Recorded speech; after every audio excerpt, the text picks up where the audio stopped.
Ranju Chef Girida mayam butaram no okcheri ngasi ki recipe sidi Korean gi street food ama oiriba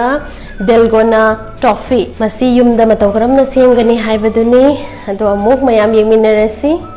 Dalgona toffee sembada changduisi baking soda pinch ama baking powder yade baking soda lobi gadamne changse tablespoon sugar amada pinch baking soda sine sprinkler khara aduga 1 tablespoon chini butter paper ama lobiro skewer ani lobirani aduga butter paper se grease tobiro phajana maside sida khoina cookie cutter shape khara lobirani aduga grease tobirani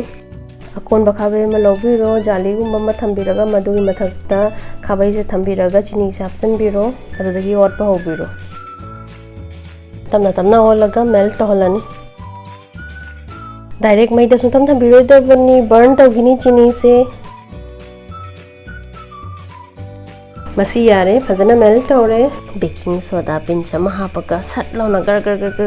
otlani khona froth form tawdriba bubbles lakpa hore masi phajana do hoji butter paper se tamna hairase duga skewer se hapsan birani sprinklers khara chashan biro chapmanaba process tawbiro aduga amuk ani masarasi na kogi cookie cutter sina yamna ing masunataba yamna saba sunataba matamda khona marking se tawbirani duga smana sembirani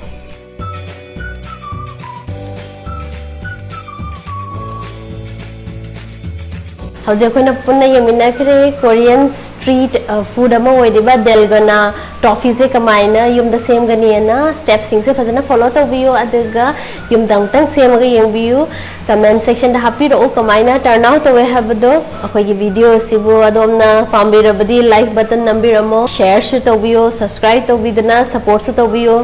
atopa recipe ama kamo ai lakserage matang sida kainana ba yathang nizari khurumjari